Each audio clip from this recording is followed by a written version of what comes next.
ഞങ്ങൾ ഞാൻ താങ്കളിലേക്ക് തിരികെ എത്താം. ശ്രീ ജോർജ് പോൾ, ഇന്നിപ്പോൾ ഈ MES പ്രസിഡന്റ് ഡോക്ടർ ഫസൽ ഗഫൂറിൻ്റെ പ്രതികരണം വന്നതിന് ശേഷം അങ്ങ് മറുപടി പറയുകയുണ്ടായി. അങ്ങ് പറഞ്ഞത് ഇതിൽ കണ്ണിൽ പൊടിയിടലാണ്, ഉയർന്ന ഫീസ് ഇപ്പോൾ തന്നെ അവർക്ക് കിട്ടിക്കഴിഞ്ഞിരിക്കുന്നു, അതിൽ കുറച്ച് കുറയ്ക്കാം എന്ന് പറയുന്നതിൽ ഒരു ആത്മാർത്ഥതയുമില്ല എന്നാണ്. എന്തുകൊണ്ടാണിത് കണ്ണിൽ പൊടിയിടലാണ് എന്ന് താങ്കൾ പറയുന്നത്? മുഖ്യമന്ത്രി വരെ തുറന്ന മനസ്സോടെ സമീപിക്കാൻ അവസാനം തയ്യാറാവുകയും നാളെ 8:30 ഇവരെ കണ്ടുകളയാം എന്ന് നിശ്ചയിക്കുകയും ചെയ്തിരിക്കുന്ന ഒരു നിർദ്ദേശത്തിൽ കണ്ണിൽ പൊടിയിടലും അഴിമതിയും താങ്കൾ കാണുന്നത് എങ്ങനെയാണ്?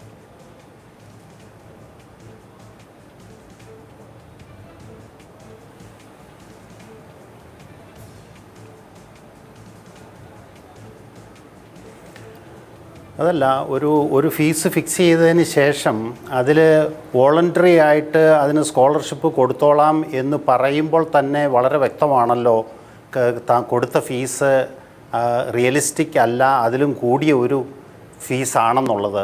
അതാണ് അതിനുള്ള ഉത്തരം. അതിൻ്റെ ഉത്തരം അതിൽ തന്നെയുണ്ട്. ഞാൻ കണ്ണിൽ പൊടിയിടുന്നു എന്ന് പറയുന്നത് ഇത് കേട്ടുകൊണ്ടിരിക്കുന്ന മാതാപിതാക്കൾ വിചാരിക്കും കാര്യമായ എന്തോ നേട്ടം കിട്ടിയെന്ന്. ഇതിനകത്ത് ലക്ഷക്കണക്കിന് വാങ്ങിച്ചിട്ട് ആയിരക്കണക്കിനൊരു കൺസെഷൻ കൊടുക്കുന്നു എന്ന് പറയുന്നത് വലിയൊരു നേട്ടമല്ല. ഏതായാലും 50,000 50,000 കൊടുക്കുന്നത് വളരെ നല്ലത് തന്നെ. അത് ഞാൻ സ്വാഗതം ചെയ്യുന്നു. അതൊരു വേറൊരു നിലയിലല്ല ഞാൻ സംസാരിക്കുന്നത്. പക്ഷേ ഈ കൺസെഷൻ വോളണ്ടറി ആയിട്ട് ചെയ്യുന്നു എന്ന് പറയുമ്പോൾ അതിൽ നിന്ന് വളരെ വ്യക്തമാണ് ഇപ്പോൾ തന്നിരിക്കുന്ന ഫീസ് വളരെ അൺറിയലിസ്റ്റിക്കാണ്. ഞാൻ അതിനൊരു ചെറിയൊരു കമ്പാരിസൺ പറയാനുള്ളത്, ഈ ക്രിസ്ത്യൻ മാനേജ്മെൻറ്റിനെ സംബന്ധിച്ചിടത്തോളം ഞങ്ങൾക്ക് ആവറേജ് 5 ലക്ഷം രൂപയെ കിട്ടുന്നുള്ളൂ. അതേ സമയത്ത് ഈ ഒപ്പിട്ട മറ്റ് മാനേജ്മെൻറ്റുകൾക്ക് 7 ലക്ഷം രൂപ ആവറേജ് കിട്ടുന്നുണ്ട്. അതിന് കണക്കുകൾ ഏതോ പത്രങ്ങളിലൊക്കെ വളരെ കൃത്യമായിട്ട് വന്നിരുന്നു.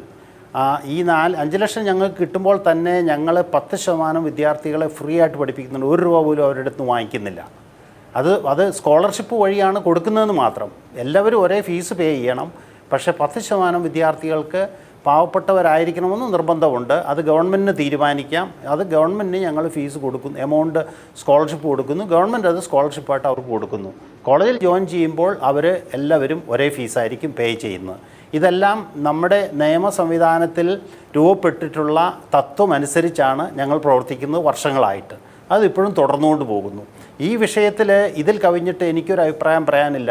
ഇപ്പോൾ ഡോക്ടർ ഗഫൂർ 50,000 കുറയ്ക്കാമെന്ന് പറഞ്ഞെങ്കിൽ വളരെ നല്ലത്. മറ്റു മാനേജ്മെൻറ്റുകളും അതിനനുസരിച്ച് കുറയ്ക്കാമെങ്കിൽ നല്ലത്. സാർ, പക്ഷേ ഇവിടെ ഉയരുന്ന ഒരു സംശയം, ഫസൽ ഗഫൂറിൻ്റെ MESന് മാത്രം ചെയ്യാൻ കഴിയുന്ന ഒന്നാണിത്, മറ്റ് 22 മാനേജ്മെൻറ്റുകൾക്കും ഇത് താങ്ങാൻ കഴിയുന്നതല്ല എന്ന പ്രതികരണത്തെ താങ്കൾ എങ്ങനെയാണ് കാണുന്നത്?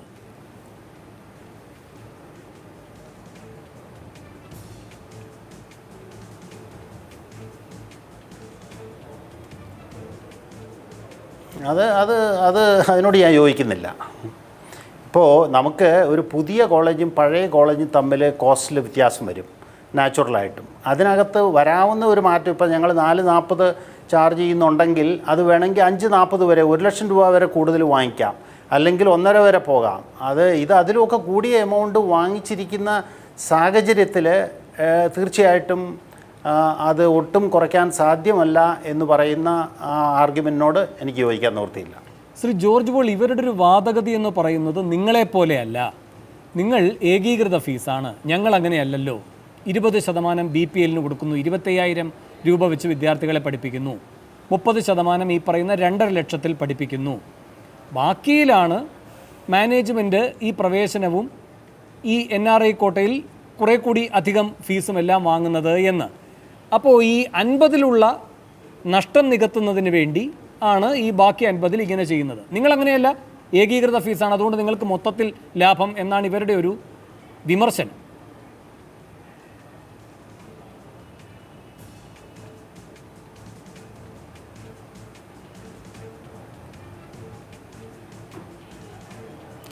അതാണല്ലോ ഞാൻ ആദ്യം എക്സ്പ്ലെയിൻ ചെയ്തത്. ഇവർക്ക് ആവറേജ് ഈ കൺസെഷൻസ് എല്ലാം കൊടുത്താലും അവർക്ക് ആവറേജ് 7 ലക്ഷം രൂപ ഒരു വിദ്യാർത്ഥിയിൽ നിന്ന് പിരിക്കാനായിട്ട് സാധിക്കുന്നുണ്ട്. കാരണം കുറഞ്ഞ് 25,000-ഉം 2,50,000 കുറച്ച് കൊടുത്തിട്ടുണ്ടെങ്കിൽ അതിൻ്റെ 10 മടങ്ങ് മറ്റു വിഭാഗങ്ങളിൽ നിന്ന് വാങ്ങിച്ചുകൊണ്ട് ആവറേജ് 7 ലക്ഷം രൂപ വരുന്നുണ്ട്. അതാണ് വസ്തുത. അതുകൊണ്ട് ഞങ്ങൾ ഏകീകൃതമായിട്ട് കൊടുക്കുന്നു എന്നുള്ളത് കൊണ്ട് ഞങ്ങൾക്ക് കൂടുതലും അവർക്ക് കുറവും എന്ന് പറയുന്ന ആർഗ്യുമെൻ്റ് ഒന്നും നിലനിൽക്കുന്നതല്ല. ഇതൊക്കെ കണക്കുകളല്ലേ സംസാരിക്കുന്നത്. അവിടെ നിങ്ങൾക്കെതിരെ ഉയരുന്ന ഒരു വിമർശനം ശ്രീ ജോർജ് പോൾ, അതായത് നിങ്ങൾക്ക് 4 മെഡിക്കൽ കോളേജുകൾ, ഈ 4 മെഡിക്കൽ കോളേജുകൾക്കും വിദേശ ഫണ്ടുണ്ട്. പ്രത്യേകിച്ചും സഭയുടെ ഒരു ശക്തിയിലാണല്ലോ ഇത് പ്രവർത്തിക്കുന്നത്. വിദേശ ഫണ്ടുണ്ട് എന്ന് പറയുന്നു. പിന്നെ വളരെ മുൻപ് തന്നെ ഉണ്ടാക്കിയിട്ട കെട്ടിടങ്ങളാണിത്. അപ്പോൾ അതിൻ്റെ ഡിപ്രീസിയേഷൻ്റെ കാര്യത്തിൽ നിങ്ങൾക്ക് കണക്കുകൾ അനുകൂലമാകുന്നു. പിന്നെ മൂന്നാമത് പറഞ്ഞൊരു പ്രധാനപ്പെട്ട കാര്യം, ഇപ്പോൾ അമല ക്യാൻസർ ഇൻസ്റ്റിറ്റ്യൂട്ടിന് ഗവൺമെൻറ് കൊടുത്ത സ്ഥലത്താണ് അമല മെഡിക്കൽ കോളേജ് പ്രവർത്തിക്കുന്നത് എന്ന് വെച്ചാൽ ആ നടപടികളിൽ എന്തോ കൃത്രിമം നടന്നുവെന്ന്. ഇനി ഒരു കാര്യം കൂടി പറയുന്നുണ്ട്, ഈ 4 ഹോസ്പിറ്റലുകളും മുൻപ് മിഷൻ ആശുപത്രികൾ എന്ന നിലയിൽ പ്രവർത്തിച്ച് പേരെടുത്തിട്ടുള്ളതാണ്. പിന്നീടാണത് ഇപ്പോൾ ഈ രൂപത്തിൽ മെഡിക്കൽ കോളേജ് വിദ്യാഭ്യാസത്തിനും കൂടിയുള്ള ഒരു സാധ്യതയിലേക്ക് നിങ്ങൾ പോയത്. അപ്പോൾ വലിയ സാമ്പത്തിക ശക്തിയും സ്രോതസ്സും പിന്തുണയും ഒക്കെ ഉള്ള ഒരു പ്രത്യേക സംവിധാനമാണ് നിങ്ങളുടേത്. അത് ഈ പറയുന്ന സ്വകാര്യ സംരംഭകർ പാർട്ട്ണർഷിപ്പ് വ്യവസ്ഥയിൽ തുടങ്ങിയതോ അല്ലെങ്കിൽ MESനെ പോലെയൊക്കെ മറ്റു രൂപത്തിൽ തുടങ്ങിയതോ ആയ സ്ഥാപനങ്ങളുമായി താരതമ്യം ചെയ്തുകൂടാ എന്ന്.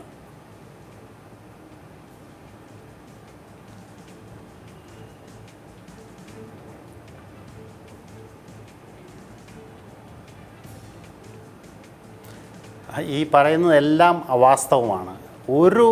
ഈ പറയുന്ന 4 കോളേജുകൾക്കും ഒരു വിധത്തിലുമുള്ള വിദേശ നിക്ഷേപമോ ഫണ്ടോ കിട്ടുന്നില്ല എന്നുള്ളതാണ് വസ്തുത. ഇതങ്ങനെ കിട്ടണമെന്നുണ്ടെങ്കിൽ അതിന് പ്രത്യേകമായ ഫൈനാൻസ് മിനിസ്ട്രിയുടെ ഒരു സ്പെഷ്യൽ പെർമിഷനും സാങ്ഷനോട് കൂടിയല്ലാതെ അത് കിട്ടില്ല. അതൊന്നും അത്ര എളുപ്പമുള്ള കാര്യവുമല്ല. സഭ വഴി പോലും ഈ 4 കോളേജുകൾക്കും നേരിട്ട് കോളേജിലേക്കല്ല സർ, സഭ വഴി വന്നുകൂടെ? ഇതെല്ലാം മിഷൻ പ്രസ്ഥാനങ്ങളാണ്. ഫീസ് രോഗികളിൽ നിന്ന് കളക്ട് ചെയ്യുന്ന ഫീസാണെങ്കിലും വളരെ വളരെ ഇല്ല, അത് ശരിയല്ല, പരിപൂർണമായിട്ടും തെറ്റാണ്. അങ്ങനെ ഇല്ല. ഉണ്ടെങ്കിൽ ഇതൊക്കെ ഞങ്ങൾക്ക് ഓപ്പൺ ബുക്സാണ് വേണു. ഇതിൻ്റെ ഞങ്ങൾക്ക് വരുന്ന റെസീറ്റ്സ് എല്ലാം ജെയിംസ് കമ്മിറ്റിക്ക് പ്രസൻറ്റ് ചെയ്ത് ജെയിംസ് കമ്മിറ്റിയുടെ അപ്രൂവലും കൂടി ഉണ്ട് ഇങ്ങനെയുള്ള കാര്യങ്ങളിൽ. ഏതെങ്കിലും ഞങ്ങളുടെ ഒരു അഡ്മിഷനിൽ എവിടെയെങ്കിലും ഒരു ഇറഗുലാരിറ്റി ആരെങ്കിലും ഇതുവരെ പോയിൻ്റ് ഔട്ട് ചെയ്തിട്ടുണ്ടോ? ഗവൺമെൻറ്റോ അല്ലെങ്കിൽ കോടതിയോ അല്ലെങ്കിൽ ജെയിംസ് കമ്മിറ്റിയോ? ഇതെല്ലാം വളരെ ട്രാൻസ്പെറൻ്റ് ആയിട്ട് ഓപ്പൺ ബുക്കിലൂടെ നമുക്ക് ആർക്ക് വേണമെങ്കിലും അതല്ല, ഇപ്പോൾ ആർക്കെതിരെയും ഇങ്ങനെയൊന്നും കണ്ടെത്തിയിട്ടില്ല. നിങ്ങൾക്കെതിരെ മാത്രമല്ല സാർ, ആർക്കെതിരെയും ഇങ്ങനെയൊന്നും കണ്ടെത്തിയിട്ടില്ല. കണ്ടെത്തും എന്ന് പറയുന്നതല്ലാതെ. അടുത്ത ചോദ്യം, ഈ ഡിപ്രീസിയേഷൻ്റെ കാര്യത്തിൽ എന്താണ് സാർ, അതിൻ്റെ യുക്തി എന്താണ്?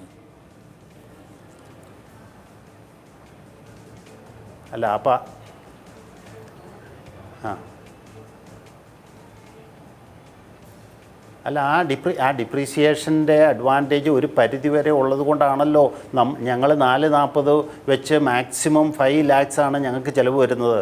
ആ ഡിപ്രീസിയേഷൻ്റെ ഇത് എടുത്താൽ തന്നെ ഒരു 1 ലക്ഷം രൂപയുടെ മാറ്റം വരുമെന്നുള്ളതല്ലാതെ 2 ലക്ഷം വരെ ഒന്നും വരുന്ന ക്വസ്റ്റ്യൻ ഇല്ല അതിനകത്ത്. ശരി, ഇനി ഈ അമല ക്യാൻസർ ഇൻസ്റ്റിറ്റ്യൂട്ടിനായി കൊടുത്ത സ്ഥലം അമല മെഡിക്കൽ കോളേജായി അനധികൃതമായി പരിവർത്തനപ്പെടുത്തി എന്ന് പറയുന്നതിൽ എന്തെങ്കിലും അടിസ്ഥാനമുണ്ടോ?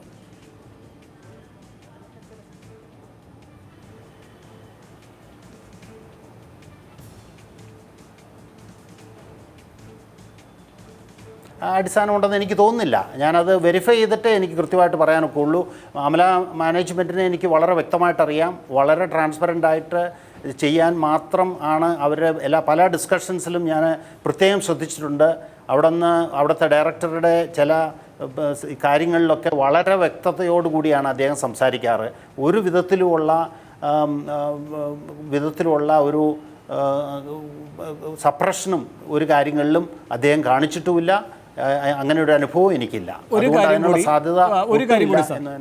കാര്യം കൂടി, ഈ പറയുന്ന 4 മിഷൻ ആശുപത്രികളായിരുന്നു, നല്ല ലാഭകരമായി പ്രവർത്തിച്ചിരുന്ന ആശുപത്രികളാണ്. അതുകൊണ്ട് നിങ്ങൾക്ക് ഇപ്പോൾ ഈ രൂപത്തിൽ പ്രവർത്തിക്കാൻ കഴിയുന്നു എന്ന് പറയുന്നതിൽ എന്തെങ്കിലും അടിസ്ഥാനമുണ്ടോ?